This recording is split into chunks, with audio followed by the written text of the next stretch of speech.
नमस्कार मित्रांनो, टेक्नो अथर्व या यूट्यूब चॅनलवर आपलं स्वागत. मित्रांनो, आजच्या व्हिडिओमध्ये आपण बघूया की बीएडचं रजिस्ट्रेशन करताना नेमक्या मार्कशीट कोणत्या अपलोड करायच्या आहे, त्या किती केबी मध्ये करायच्या आहे, आणि जर आपण यूजीची मार्कशीटवर फॉर्म भरला असेल मग पीजीच्या मार्कशीट अपलोड करायच्या का नाही, तर याची संपूर्ण माहिती बघणार आहोत.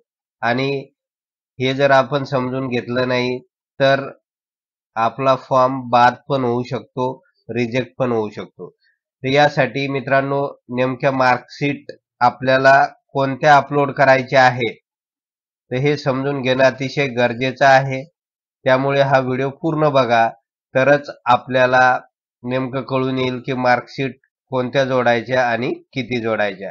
तर मित्रांनो, व्हिडिओला सुरू करण्यापूर्वी नेहमीप्रमाणे एक विनंती करेल, जर आपण या चॅनलवर नवीन असाल तर चॅनलला सबस्क्राईब करा, लाईक करा आणि शेअर करायला विसरू नका. त्याचबरोबर जे बेल आयकॉन आहे त्याला सुद्धा क्लिक करा, म्हणजे बीएड ऍडमिशन प्रक्रियेसंदर्भातील जे काही व्हिडिओ आपल्या चॅनलवर तात्काळ अपलोड होतील तर त्याची माहिती आपणास लगेच मिळून जाईल. तर वेळ न घालवता व्हिडिओ सुरू करूया. तर मित्रांनो, यासाठी आपण अगोदर बघूया की मार्कशीट नेमक्या कोणत्या अपलोड करायच्या आहे. तर मित्रांनो, अगोदर आपण नोटिफिकेशन बघूया. हे नोटिफिकेशन सीईटी सेलच्या वेबसाईटवर आहे आणि यामध्ये सांगण्यात आलेलं आहे की डॉक्युमेंट अपलोड करताना सगळ्या कॅन्डिडेटसाठी कोणकोणते डॉक्युमेंट अपलोड करायचे आहे. तर सुरुवातीला बघा, फर्स्ट इयर, सेकंड इयर आणि थर्ड इयरची डिग्री मार्क्स मेमो, म्हणजे फर्स्ट इयर, सेकंड इयर आणि थर्ड इयर या तिन्ही वर्षाच्या मार्क्स मेमो आपल्याला अपलोड कराव्या लागणार आहे. काही कॅन्डिडेटनी कॉमेंट्समध्ये टाकलं होतं की व थर्ड इयरचीच मार्क्स मेमो अपलोड करायची का. तर मित्रांनो, यासाठी होऊ शकते अनेक युनिव्हर्सिटीमध्ये थर्ड इयरच्या मार्कशीटवरच फर्स्ट इयर, सेकंड इयरची इन्फॉर्मेशन पण असेल, परंतु मागच्या वेळेस काही मुलांनी फक्त थर्ड इयरची मार्कशीट अपलोड केली होती, त्यामुळे त्यांचे फॉर्म पहिल्या लिस्टमधून बाद झाले होते, रिजेक्ट झाले होते. म्हणून आपल्याला काय करायचंय की आपल्या तिन्ही वर्षाच्या प्रत्येक सेमच्या मार्कशीट ज्या आहे तर त्या अपलोड करायच्या आहे. म्हणजे डिग्रीच्या असेल आपल्याकडे 6 मार्कशीट असणार आहे, प्रत्येक सेमची एक, अशा 6 मार्कशीट आपल्याला जोडावे लागणार आहे. त्याचबरोबर त्याचं कन्व्हर्जन सर्टिफिकेट सुद्धा जोडणं अपेक्षित आहे. म्हणजे या ठिकाणी आपण म्हटलं की कन्व्हर्जन सर्टिफिकेट जोडायचंच आहे आपल्याला. त्यानंतर तिसरी गोष्ट मित्रांनो, जर आपलं पोस्ट ग्रॅज्युएशन झालेलं असेल, म्हणजे आपलं एम-ए, एम-एस-सी किंवा एम-कॉम झालेलं असेल आणि आपण सीईटीला अप्लाय करताना पीजीच्या मार्क्स मेमो सुद्धा अपलोड केलेल्या असेल, तर आता या ठिकाणी सुद्धा आपल्याला त्या अपलोड कराव्या लागणार आहे. परंतु जर आपल्याला ग्रॅज्युएशनमध्ये चांगले मार्क्स असतील तर आपल्याला पीजीचे मार्कशीट जोडायची गरज नाही. त्याचबरोबर जर आपण सीईटीचा फॉर्म भरताना पीजीच्या मार्कशीट जर अपलोड केलेल्या नसेल तर करण्याची गरज नाही. परंतु सीईटीचा फॉर्म भरताना आपण जर पीजीच्या मार्कशीट अपलोड केलेल्या असेल तर रजिस्ट्रेशन करताना सुद्धा आपल्याला पीजीच्या मार्कशीट अपलोड करावे लागणार आहे. आणि मार्कशीट अपलोड करत असताना म्हणजे फर्स्ट इयरच्या दोन सेमिस्टरच्या आणि सेकंड इयरच्या 2, अशा 4 सेमिस्टरच्या जे काही मार्कशीट आहेत तर त्या आपल्याला अपलोड करायचे आहे आणि त्याच्यासोबत त्याचं कन्व्हर्जन सर्टिफिकेट सुद्धा अपलोड करायचं आहे.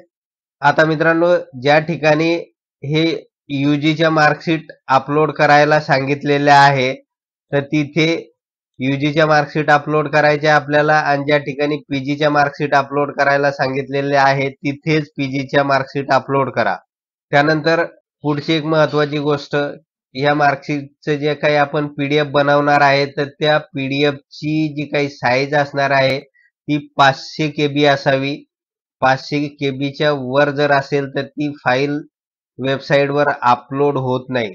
त्यामुळे नेमकं हे जे पीडीएफ आहे तर ते पीडीएफ आपल्याला 500 केबी मध्ये कसं कन्वर्ट करायचं, तर त्यासाठीची एक अतिशय साधी सोपी वेबसाईट आहे. तर त्याच्याहून आपल्याला ते कन्वर्ट करता येईल. तर बघूया मित्रांनो ती वेबसाईट. बऱ्याच जणांना हा प्रॉब्लेम येत आहे. तर आपण एक सोल्युशन सुद्धा यामध्ये सांगणार आहेत 500 KB मध्ये पीडीएफ कन्वर्ट करण्याचं. तर बघा मित्रांनो, ही कॉम्प्रेस पीडीएफ टू 500 KB म्हणजे ही जी वेबसाईट आहे, तर या वेबसाईटमध्ये फक्त आपल्याला या ठिकाणी आपलं डॉक्युमेंट्स अपलोड करायचे आहे आणि ते ऑटोमॅटिक 500 KB मध्ये कन्वर्ट करून देईल. आपल्याला जास्त सेटिंग करण्याची गरज पडणार नाही. आणि या वेबसाईटची जी काही लिंक आहे ती या व्हिडिओच्या डिस्क्रिप्शन बॉक्समध्ये दिलेली आहे. त्यामुळे त्या लिंकला क्लिक करून आपल्याला आपले डॉक्युमेंट 500 KBच्या आत कन्वर्ट करता येईल. तर बघूया मित्रांनो या वेबसाईटवर ते कन्वर्ट कसं करायचं. तर अगोदर आपल्याकडे जी फाईल आहे, फाईल दाखवतो मी आपल्याला. ही फाईल आहे पीडीएफची. तर याची जर आपण साईज जर बघितली, ज्यावेळेस आपण 6 मार्कशीट एकत्र जोडतो, तर त्यामुळे त्या पीडीएफ फाईलची जी साईज आहे तर ती वाढून जाते. बघा या ठिकाणी 2.96 MB झालेली आहे आणि आपल्याला 500 KB पर्यंतच फाईलची साईज असेल तीच अपलोड होणार आहे. परंतु या ठिकाणी 2.96 MB आहे. तर आता मित्रांनो याला 500 KB मध्ये कन्वर्ट करायचं आहे आपल्याला. तर आता या वेबसाईटवर येऊया आपण आणि या ठिकाणी हे जे सिलेक्ट पीडीएफचं ऑप्शन आहे याला क्लिक करायचं आहे आपल्याला. त्यानंतर ही जी फाईल आहे ती फाईल आपण या ठिकाणी अपलोड करूया आणि बघा या ठिकाणी त्या फाईलची साईज पण दिलेली आहे, दिसते आपल्याला 3.1 MB ची आहे.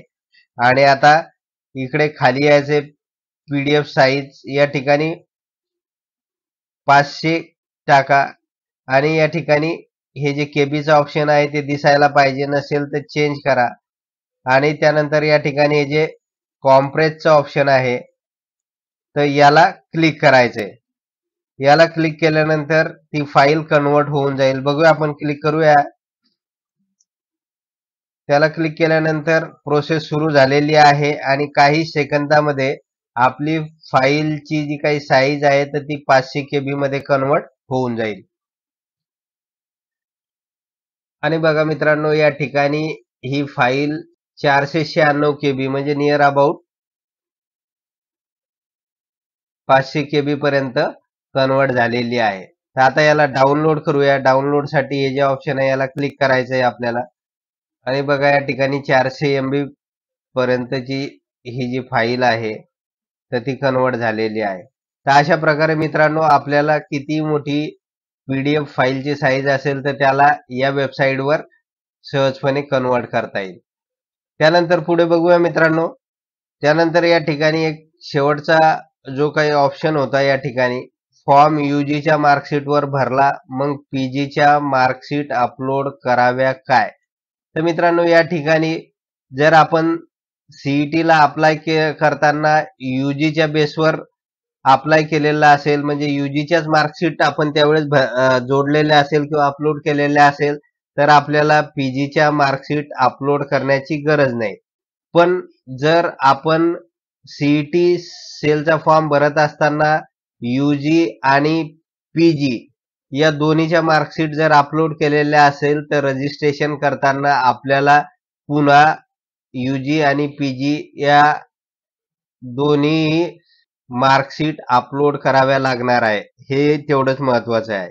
आणि मित्रांनो या सगळ्या मार्कशीट अपलोड करत असताना त्याचं पीडीएफ बनवत असताना त्या विजिबल असाव्या, दिसण्यायोग्य असाव्या. जर त्या योग्य जर दिसत नसेल, विजिबिलिटी जर चांगली नसेल तर सीईटी सेलचे लोक तो फॉर्म रिजेक्ट करतात. त्यामुळे होऊ शकते जी काही पहिली मेरिट लिस्ट पब्लिश होणार आहे तर त्यामध्ये आपलं नाव बाद होऊ शकते. म्हणून या मार्कशीट अपलोड करत असताना त्या विजिबल असाव्या, दिसण्यायोग्य असाव्या आणि ग्रॅज्युएशन आणि पीजी याचं कन्व्हर्जन सर्टिफिकेट सोबत मार्कशीटला अटॅच करायचं आहे, हे विसरू नका. तर मित्रांनो एवढंच होतं या व्हिडिओमध्ये. जर आपणास हा व्हिडिओ आवडला असेल तर चॅनलला सबस्क्राईब करा, लाईक करा आणि शेअर करायला विसरू नका. धन्यवाद.